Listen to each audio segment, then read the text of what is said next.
What's going on YouTube? Welcome to my YouTube channel. Happy Sunday to everybody.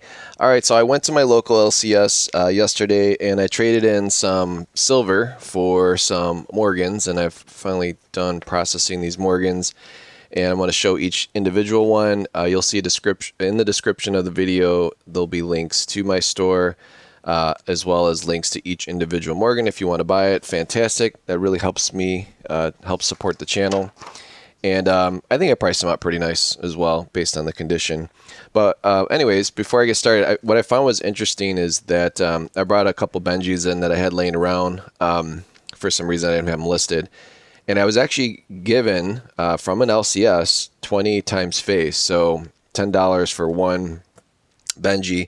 They were a little nicer, but they said it really didn't matter. There's just such a huge demand for junk. And then what I thought was interesting is I also had some commemorative silver dollars with, you know, the box, the certificate of authenticity. Two were proof, Olympics 83, 82, and then I had the three of the 86 Statue of Liberty ones.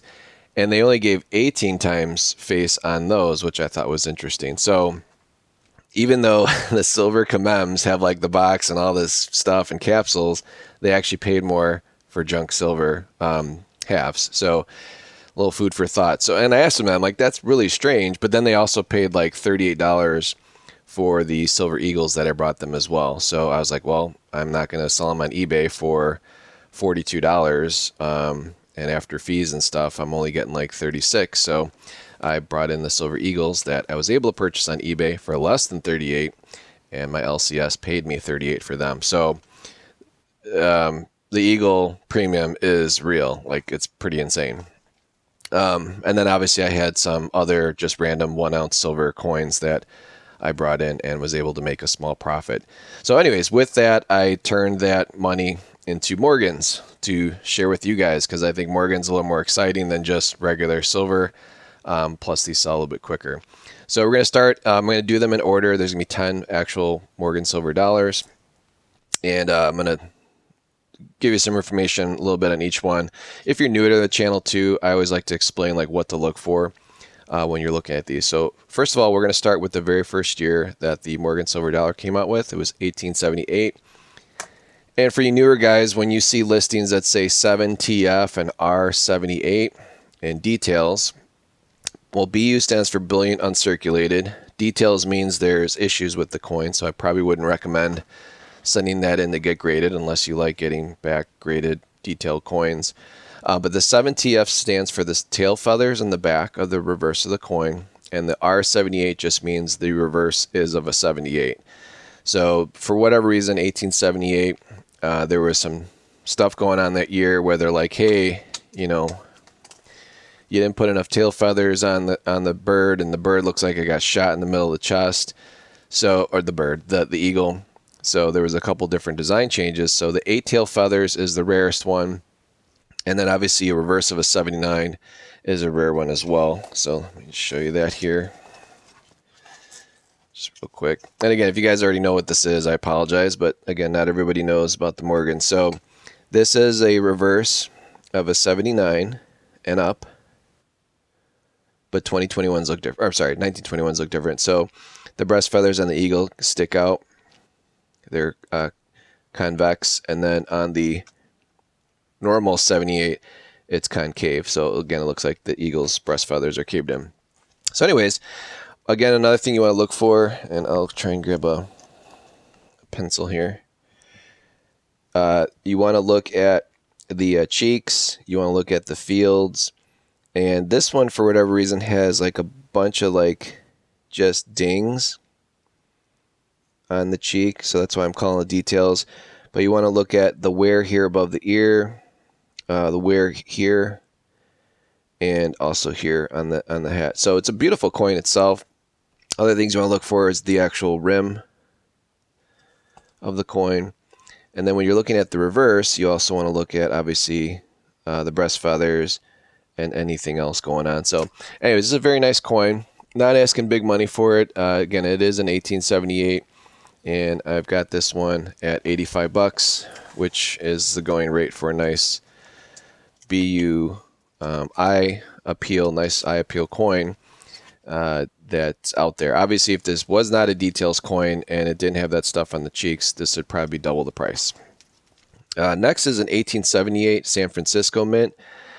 This is a really nice looking coin, and I'm only asking 85 for this one. So surprised this one hasn't.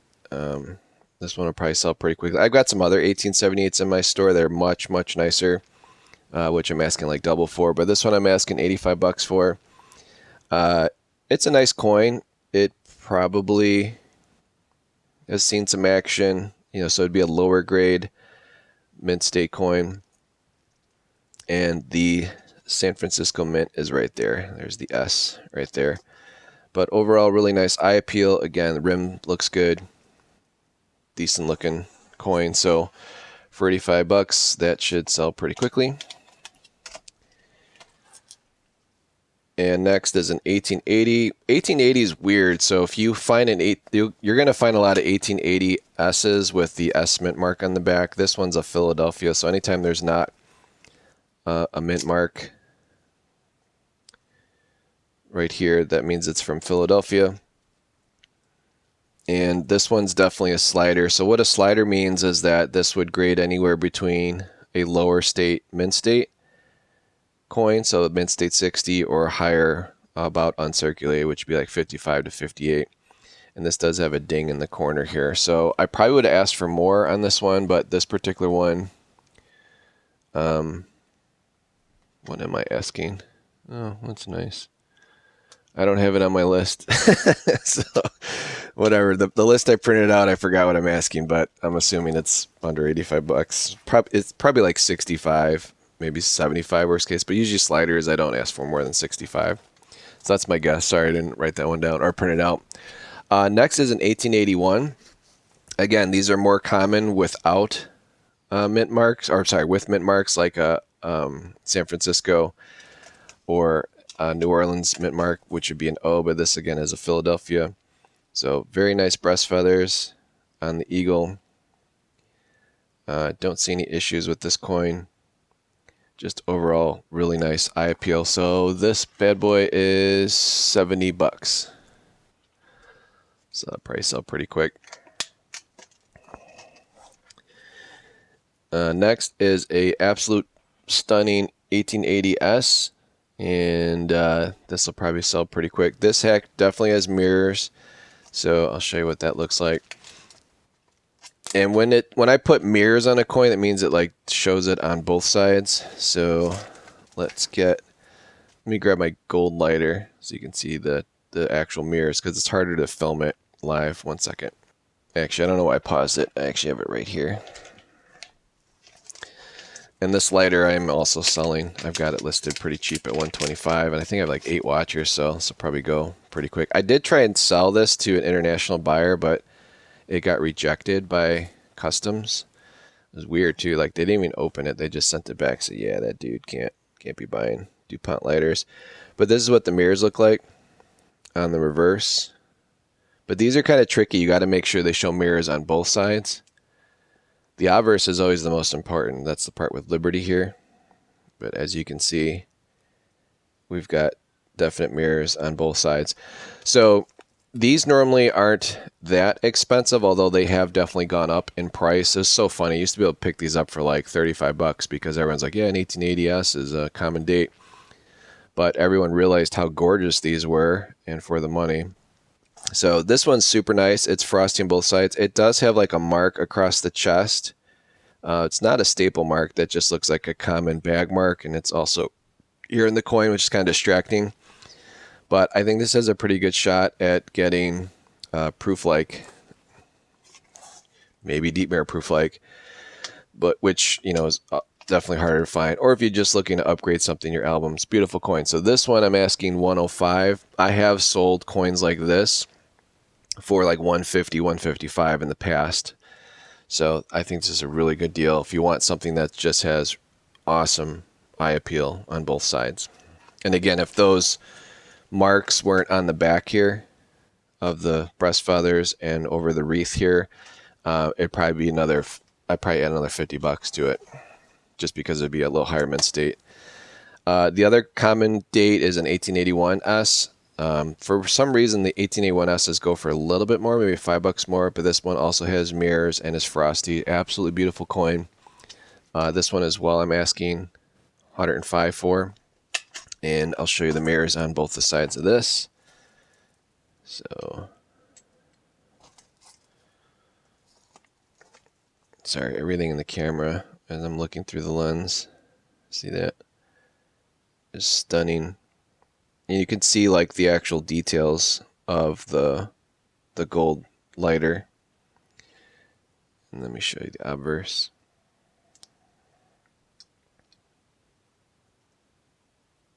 I think it's just a cool way of showing the reflectiveness.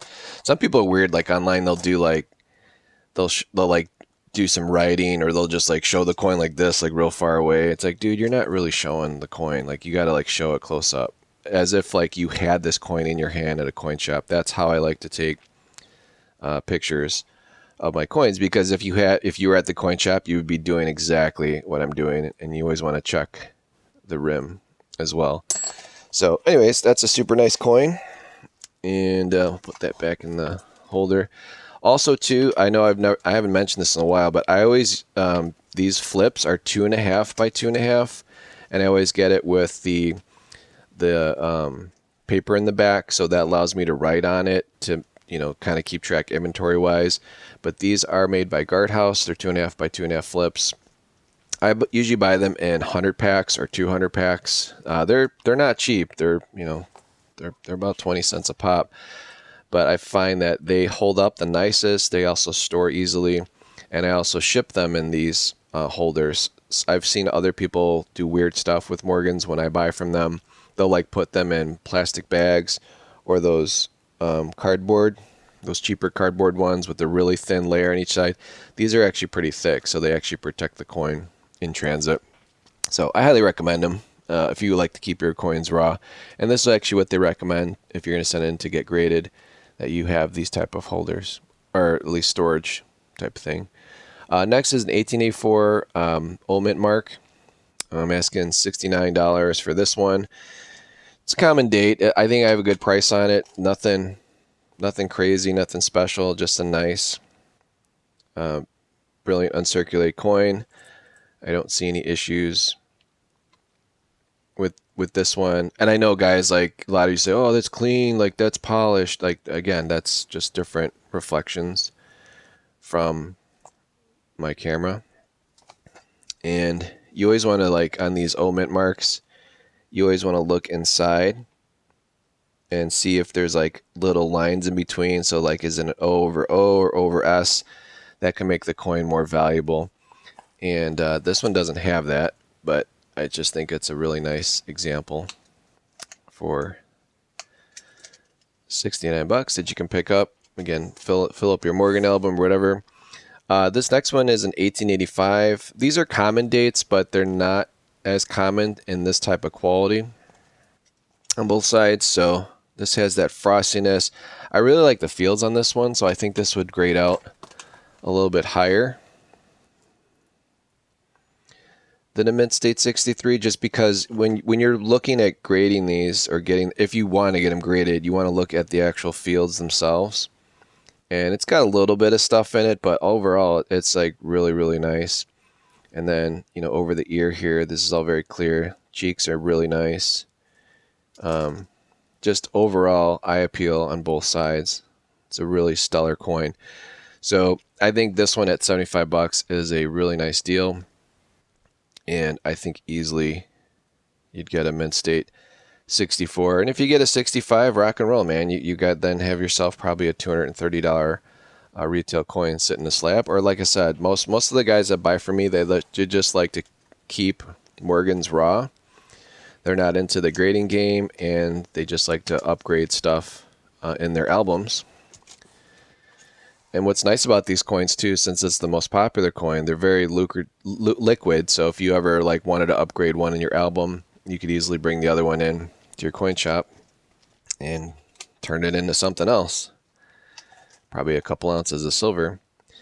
This next one is the 1891 San Francisco Mint. This is definitely a harder to find coin in this quality. I've got a really good price on it at 98. Again, these are not easy to find. Problem free, decent. This one's got some weirdness with the 9 and the 1, just the way other coins hit it. And again, you gotta remember, a lot of these were found and just put in bags and then stored by banks. And I think this has, no, it's pretty straight. I thought this was one with the die breaks. But, and then there's a little S there on the bottom, San Francisco Mint. So I think it's a really nice coin. Again, these are hard to find. Most sellers are like 125 bucks for this type of quality. So I got a really good price on that. And second to last here is an 1897. Again, that's a common date. Just a nice BU coin. Not asking crazy money in this one. Only 65 bucks. Again, just a nice common date. Nice looking Morgan here. And that should sell rather quickly. And last but not least is another 1898. So 1 year up from the 1897. It's definitely a slider. I'm only asking like 59 bucks for this one. And the main reason is this would probably be like a Mint State 61 or an AU 58, depending who you send it to. But there's definitely some wear on there, but the feathers are definitely BU. So nice coin for 59 bucks. And again, no crazy rim dings or anything on there. And there's definitely like die breaks. So like normally I would say, oh, that's a VAM. You know, there's something. Let me zoom in here. See the die breaks here. There you go. That between the I, T, and D, see those like lines? That's not normal. So that just means it was like cracking when they're stamping these out back in 1898. So anyways, guys, hopefully you guys are doing well. I know it's a little rough out there for some folks, but buying stuff like this, if you got some extra cash laying around, I mean, it's very liquid stuff. So this is probably one of the safer bets you can put your money into. Again, this is my favorite coin since I was 9 years old entering the coin shop. For whatever reason, like these have always been my favorite. Some people like these are not their favorite. They probably are not watching this video anymore, but I like them, and hopefully you were able to pick up a little bit of knowledge of what to look for these. And like I said, if you want to support the channel, please make a purchase. I'll get that out right away. I always send a little gift too. So, oh, and if you are from YouTube, please let me know, because I like to include my channel rounds. So I write the thank you card on the back of my stickers. And then I like to include, bag's getting thin, but I like to include a nice full date Buffalo nickels. These are they're kind of like lucky Buffalo nickels, but I always give them as gifts. I got a really good price on these. But if you were to like buy these in the store, they're probably like $3-4 bucks. I don't list these. I listed the nicer ones, the more collectible ones, but I like to give these away as gifts, and it's like a $3-4 gift for free. Just me saying thank you when you make a purchase for me. So anyways, guys, I appreciate you guys watching. Please like, share, and subscribe, and I'll catch you in the next one.